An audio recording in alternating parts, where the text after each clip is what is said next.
the Mavericks come out game one and pull off a little bit of a surprise victory against the Timberwolves on the road to sort of take control of the series, at least early on here. They now have home court advantage moving forward as things currently relate to how the rest of the schedule breaks out here. But this was, once again, another incredible Kyrie and Luka sort of 1-2 punch taking place. It was actually a little bit inversed as opposed to what we normally see, where it is Kyrie sort of hanging back a little bit more in the first half and getting himself going in the second. He was ultra aggressive in that first half. He seemed just to be a little bit quicker than maybe this Minnesota defense, which is tremendous, and I think there are a number of adjustments that they can make, but they didn't seem like they were ready for sort of the speed of Kyrie Irving. He got cooking in the first half, scored 24 points in that half with Anthony Edwards as the primary defender, and Kyrie he had a lot of success against Ant, where at least in the first half he was 4 of 5 with Ant guarding him. It was also a little bit interesting hearing his post-game interview he did with the TNT crew. Charles Barkley asked him about the comments that Anthony Edwards made the other day, where he was excited to be able to guard Kyrie Irving, and Kyrie just sort of laughed it off a little bit, did say that it was somewhat of motivation. Now again, maybe it was a lack of preparedness from the Minnesota defense. Maybe it was Kyrie understanding that feeling a little bit challenged, maybe, that he had to go out there and sort of give it to Anthony Edwards and that Timberwolves group. But he ends up with a good game alongside Luka Doncic. The two of them combined for, I believe it was, as I double check my math here, 63 points in this game. And really it was Luka who sort of came in that second half, like I mentioned, and did a lot of the heavy lifting in this reverse roles type situation, where he was just a flat out closer, scored 15 points in the fourth quarter. He was really running the show for the run that the Mavericks went on in the beginning of the fourth quarter, and then really that crucial sequence that he had with just under a minute and a half left in regulation, where the Mavericks had what I thought was just a beautiful defensive possession all around, where they were fighting off-ball screens to take away the Karl Anthony Towns shot, the back-end rotations, and then ultimately it ended up with Conley on the wing with Derek Lively guarding him. He was able to get past Lively, and in theory, the fact that their center was now behind everybody on the offensive side of the ball, Mike Conley went for the lob to Rudy Gobert, and it was Luka Doncic stepping up and batting that pass away, results in a turnover. Mavs call a timeout, and on the other side, he waves off a Derek Lively screen and takes Jaden McDaniels in isolation. An All-NBA defender in Jaden Daniels was selected to the second team yesterday and ends up hitting that step-back fadeaway mid-range shot that put them up 2 possessions. So that was really incredible, I thought. And for Luka, we hear so much about his improvements on the defensive side of the ball, and even still, I feel like I was very frustrated with Luka for a lot of this game because of some of his defensive efforts, where I do think that obviously when you talk about Luka, you're talking about him for his offense first, and he was incredible even before he got his scoring going. The passing and the playmaking with him is just so elite. It really is so much fun to watch. And that being said, on the defensive side of the ball, I was frustrated with him because it looked like to me there was a clear lack of effort and attentiveness maybe on some of the off-ball plays where he was just lazy closing out on perimeter shooters. Jaden McDaniels was one of the players that he was primarily matched up against, and when Jaden was getting going, it was because Luka was giving him a lot of shots. Now, something that it seemed like for this Mavericks team as a whole is they were going to be a little bit more willing to give the majority of shooters space. Karl Anthony Towns was really the one guy I thought they made an extra effort to make sure they were guarding on the perimeter, but outside of him on these pick and roll plays, they were dropping under the majority of those types of situations, and they tried to take away the paint, which is exactly what we saw them do against Oklahoma City, who is a great three-point shooting team, but taking away that whole painted area, which is even more so important when you're playing Anthony Edwards on the other side, and we'll get into his performance shortly. But what I will say for Luka, as much as, I was legitimately frustrated with his defense, and I think that that's fair. Obviously, he has the pass breakup at the end of the game, so people may overlook what happened through the first three quarters. But Luka himself, in his post-game interview, he sort of took responsibility for some of those plays, said that he needed to be up, and he specifically referenced Jaden McDaniels in that instance as well. So that was something, it seems like it took a little while for, you look at that backcourt in general with Luka and Kyrie, the, accountability of it all, they've just reached this other level, and now they are a true finals contender. And, part of what baked into them being able to have so much success in this game was the fact that on the other end, as much as is, something that we talked about headed into this series, was the fact that Minnesota is a bigger team than Dallas with Rudy Gobert and Karl Anthony Towns. And despite that, they were able to drastically win the points in the paint battle, where the Mavericks ended up scoring 62 to Minnesota's 38.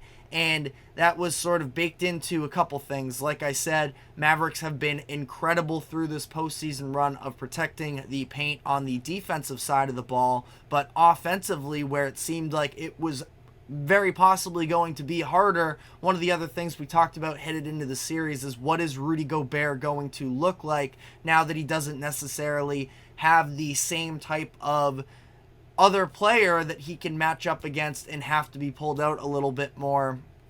Luka and Kyrie were both repetitively trying to put him in that pick and roll action, and the drop coverage was something that the broadcast crew with Van Gundy was hammering on heavy. Draymond Green was having a little bit of fun with it as well during the TNT halftime and post-game shows. But it's true, Rudy Gobert was pretty much in no man's land for a lot of this game, where Luka and Kyrie were able to use screens to get themselves mid-range looks. Gobert wasn't necessarily blitzing and making things extremely difficult on them there, but he was giving these late contests that also opened up the lob possibilities for Derek Lively and Daniel Gafford, who were both incredible in this game, combined for 19 points. Derek Lively off the bench with 11 rebounds. I thought the offensive rebounding was significantly better than I was expecting, where, again, we saw the Mavericks have success last round against the Thunder, but that was against a team that pretty much their only true reliable big man, at least, was Chet Holmgren. I know that Jalen Williams, the one out of Arkansas, was getting some run as well, but for the most part it was just Chet, and outside of that they are a smaller team. But even still, just the activity level of Lively and Gafford was so impactful in this game, and as a result we saw Rudy Gobert really struggle to find his impact in this one. So that's absolutely something that the Timberwolves are going to have to look to. Now, if you do look at the box score, he was one of two players with a positive point differential in this game. But I don't know, at least from the eye test perspective of this, Minnesota's going to need to make adjustments on the defensive end, and I absolutely think they have the personnel to and try and make these improvements. But something needs to change, because again, 63 points in the paint for that Mavericks team is absolutely unacceptable And that's with the fact that the Mavericks shot horrendously from the three-point line, just 6 of 25, while the Timberwolves, I feel like when I first noticed that this game could be tough for them is the fact that they were up just 3 points at halftime and there was a massive three-point shooting discrepancy. The Timberwolves were 11 of 25 from 3, while the Mavericks were just 2 of 13. But the Wolves cooled off in the second half, and they still weren't really able to get their post attack going from the three-point line in the second half. They were just 7 of 24, so need to be better in those types of instances. But it's not just the three-point shooting, because ultimately they end up shooting just under 37%. 49 attempts, by the way. The Timberwolves did not hit 40 attempts during the entire regular season. They hit that number game 6 against the Nuggets, I believe. It was one of those blowouts. I believe it was game 6 where they shot 40. So the Mavericks definitely made the Timberwolves uncomfortable, and that has been one of the red flags with Minnesota, is that their level of offensive creation, I wouldn't say it lives and dies by Anthony Edwards, because you got some really impactful role player performances from Jaden McDaniels, who had a team-high 24 points. Like I mentioned, the three-point shooting, he hit his first 4 attempts, ends up 6 of 8 from the three-point line. But then you get Kyle Anderson coming off the bench. Naz Reid did a pretty good job, especially in that fourth quarter, sort of spacing out the Mavericks as well. That's something that we've been talking about. The Mavericks, in order to beat them and the elite defense that they now have,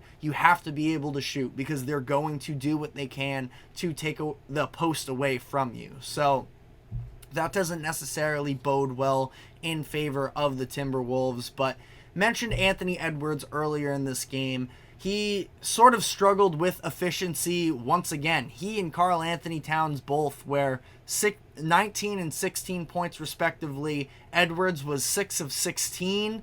Towns was 6 of 20. But the most notable thing for Edwards is that 12 of his attempts were from 3. That is not who he is. He's a downhill scorer first. But again, the Mavericks took that away from him. He had just 4 shots in the paint, only 2 of them at the rim. And that is not the style of play that Edwards wants to participate in. He is obviously, like I said, more of a downhill guy. And I wouldn't say that Edwards had a bad game necessarily, but it was clear he and the Timberwolves as a whole were sort of outmatched to some degree, in the fact that Edwards was just constantly running around trying to guard Kyrie Irving. He was struggling there. And the announcers touched on it briefly, but he looked gassed by the end of that game. And I think that it sort of caught him and the rest of the team as a whole by surprise, how much the Mavericks were able to sort of have their guys running around. And again, for Minnesota, as much as Edwards is more of a drive-first player, it's very physically taxing. And the fact that they don't really have the defenders to put up with Kyrie Irving and Luka, where Luka, for the most part, seemed like he was being guarded by Jaden McDaniels. I don't really know who that option is for Kyrie, because Mike Conley isn't necessarily a defensive option in that sense, and it's kind of has to fall on Anthony Edwards. But if that's the case, then who is going to be able to pick up the offensive load? That feels like an area where Karl Anthony Towns has to do better. But again, ultimately, both teams can be talking themselves into this is their series moving forward. The Mavericks feel like there was such a wide margin in terms of three-pointers made. The Timberwolves hit 12 more threes than them. The Mavs themselves shot 24%, so you have to imagine that is going to be better. Timberwolves defense, obviously, still very tough, and I think for the Mavs, too, they're going to try and live it up, sort of getting inside against the Timberwolves as long as that's available, but I do expect that adjustment to come for Minnesota. And for the Wolves, if Anthony Edwards and or Karl Anthony Towns have an efficient scoring night, then this is probably a win for Minnesota. So ultimately, coming into this series, I had the Timberwolves. It feels like this is a 6-7 game series. I wouldn't be in full panic mode if you are the Timberwolves, but one thing to note on the Anthony Edwards note is the fact that he is coming off of this 7-game series against the Denver Nuggets. We saw him look a little bit worn down in that game as well, and this postseason is only going to drag on a little bit longer. I feel like I'm overdoing it a little bit with these comparisons to Jason Tatum, but the fact that Tatum was, taking on a very large portion of the role in their 2022 playoff run where they ended up making the finals. They went 7 games against a very physical Miami Heat team, and then he was just so worn down that his drives were entirely ineffective. Now, there's a whole other set of criticisms you can put on Tatum, but I'm just saying from a situational standpoint, Anthony Edwards is still just 22 years old,